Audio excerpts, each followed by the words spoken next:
The Velveteen Rabbit. There was once a time not so very long ago when a small velveteen rabbit came to live in a nursery at the top of an old house. The house was the kind with creaking floorboards and windows that let in soft afternoon light, the kind of place where dust motes drifted slowly through golden beams and everything felt hushed and safe. The rabbit had been a Christmas gift wrapped in rustling paper and tied with a silver ribbon. When the wrapping fell away, there he sat, brown and white with real thread whiskers and ears lined in pink sateen. His coat was spotted soft to the touch, and his eyes were made of boot-button beads that caught the lamplight. At first, the nursery was a confusing place. There were so many other toys, you see, mechanical ones that buzzed and whirred, a rocking horse with a fine leather saddle, a tin soldier that stood perfectly straight. The rabbit felt uncertain among them all. He didn't wind up or make grand movements. He simply sat where he was placed, waiting quietly to understand what his purpose might be. The other toys were polite enough, but they kept to themselves.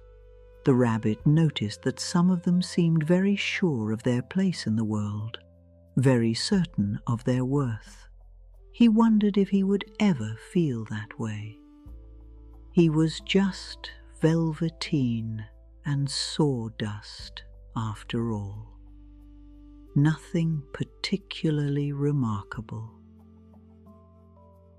But there was one toy who had been in the nursery far longer than any of the others.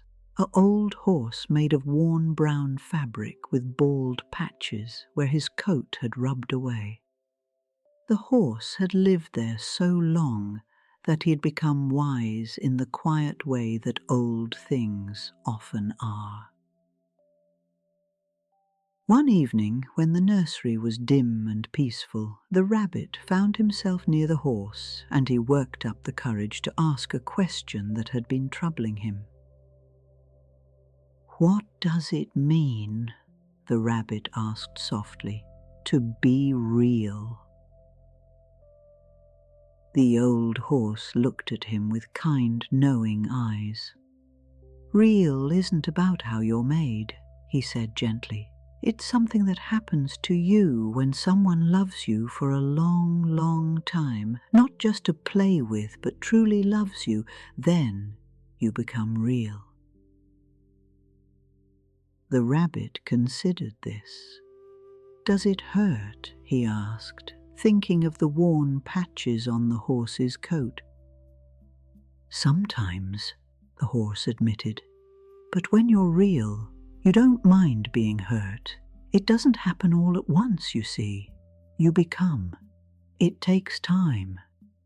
By the time you're real, most of your fur has been loved off, and your eyes might not see quite as brightly, and you get loose in the joints and very shabby. But those things don't matter at all, because once you're real, you can't be ugly except to people who don't understand." The rabbit sat very still, taking this in. He hoped quietly and deeply that someday he might become real. As the months passed, the rabbit remained in the nursery, watching the seasons change through the tall windows. Spring came with soft rain that pattered against the glass. Summer followed with long golden afternoons.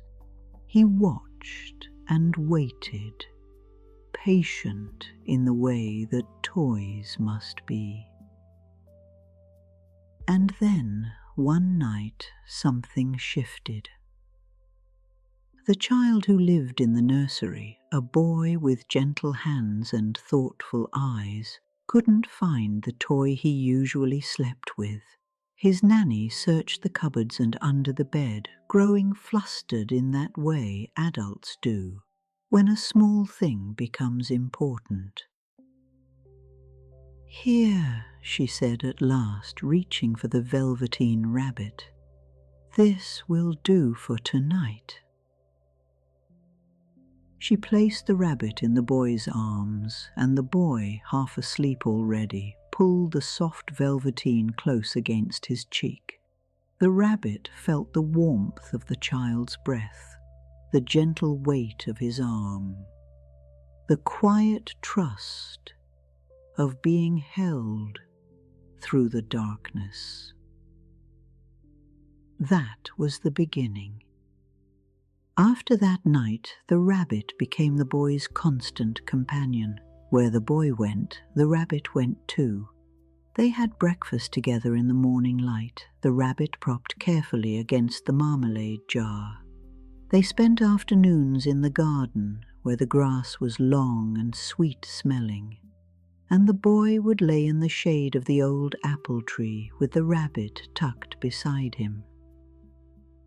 The boy told the rabbit things, small, important things about his day, his dreams, his worries, and though the rabbit could not speak aloud, he listened with his whole being. That is what being loved is like, you see. It's in the listening, the being there, the constancy of presence. They had adventures, the boy and the rabbit, quiet adventures, the kind that matter most. They explored the garden together, finding secret places beneath the hedge where the light fell just so. They picnicked by the pond on warm days, and the boy would tell stories about the rabbit becoming real and alive, running through fields and forests. The rabbit loved these stories. He held them close, like seeds. The seasons turned again and again. The rabbit's velveteen coat grew softer from being held, and some of the pink had faded from his ears. One of his whiskers came loose, and his shape became a little less firm from being squeezed in loving arms. But he didn't mind. He remembered what the old horse had said, and he understood now this wearing away was part of becoming. Sometimes late at night, when the boy was deeply asleep and the house was perfectly still, the rabbit would think about being real. Not the make-believe real of the boy's stories, but truly real. Breathing and running and feeling the earth beneath actual paws, it seemed like a distant dream, something too wonderful to truly hope for. But hope is a quiet, persistent thing. It stays even when we're not paying attention to it. Then came the spring when everything changed. The boy grew ill, not terribly so, but enough that he had to stay in bed for many days. The rabbit never left his side. Through the long afternoons when the boy dozed fitfully, through the nights when fever made him restless, the rabbit was there, pressed against his chest or tucked beneath his chin. The boy's hands, hot with fever, clutched the rabbit tightly. "Don't go," the boy would whisper in his sleep, and the rabbit, if he could have spoken, would have promised that he never would. Slowly, gently, the boy began to heal. Color returned to his cheeks. His sleep grew peaceful again. The doctor came and smiled and said the worst had passed, and everyone breathed easier. But then came the day when the doctor stood in the doorway, looking serious. "All the toys," he said quietly to the boy's mother, "everything from the sick room, it all must be cleaned or burned for the child's safety." The rabbit didn't understand, not at first. He was gathered up with the bedsheets and the old pajamas, carried outside to the garden where a pile of things waited to be dealt with. He was placed in a sack, tucked away in darkness. and he felt something he had never felt before, a deep, aching loneliness. He had been loved, he had been real, or nearly real, and now he was being put away, set aside, forgotten.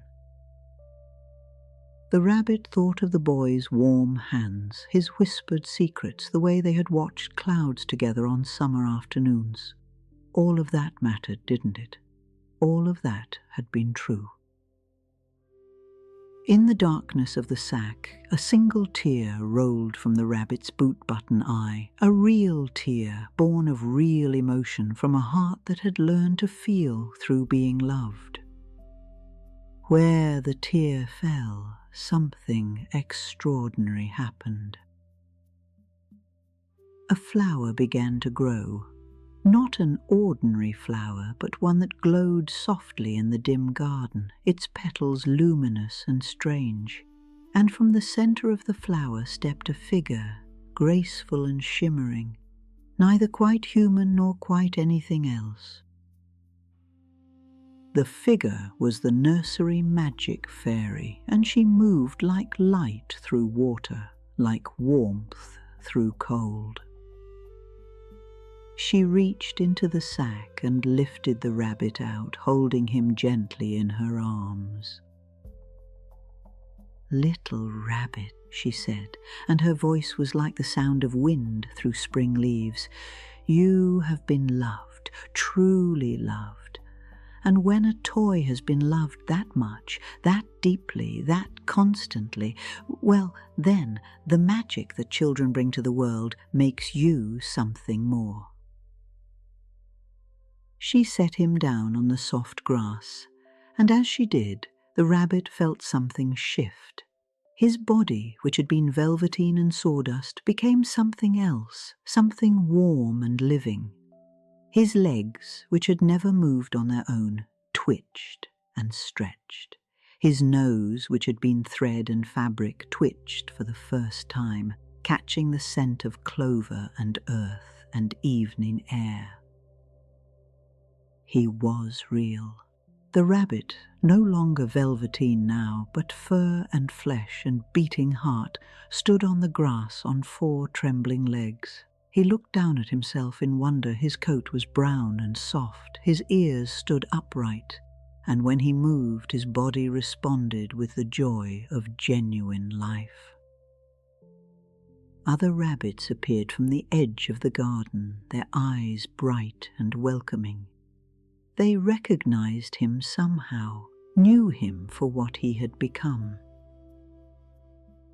"Come," they seemed to say, and he took a hesitant hop, then another, then began to run, really run, with the wind in his ears and the ground solid beneath him. But before he disappeared into the wildness of the garden, into the new life that awaited him, he paused. He turned back toward the house, toward the window of the nursery, where a lamp still glowed softly. He thought of the boy, his boy, who was sleeping peacefully now, healing and safe. The boy would wake tomorrow and perhaps wonder where his rabbit had gone. Perhaps he would be sad for a little while. But children, bless them, have a way of healing, of growing, of moving forward while still carrying love with them. And the rabbit, the real rabbit now, understood something beautiful. The love didn't end just because the velveteen body had been left behind. Love isn't kept in the shape of things. It lives in memory, in the way we're changed by having cared for something, by having been cared for in return.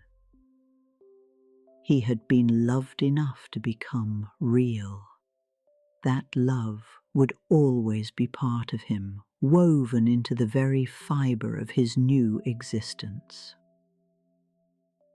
The rabbit turned once more and hopped away into the garden, into the soft evening, into a life that stretched before him like an open field.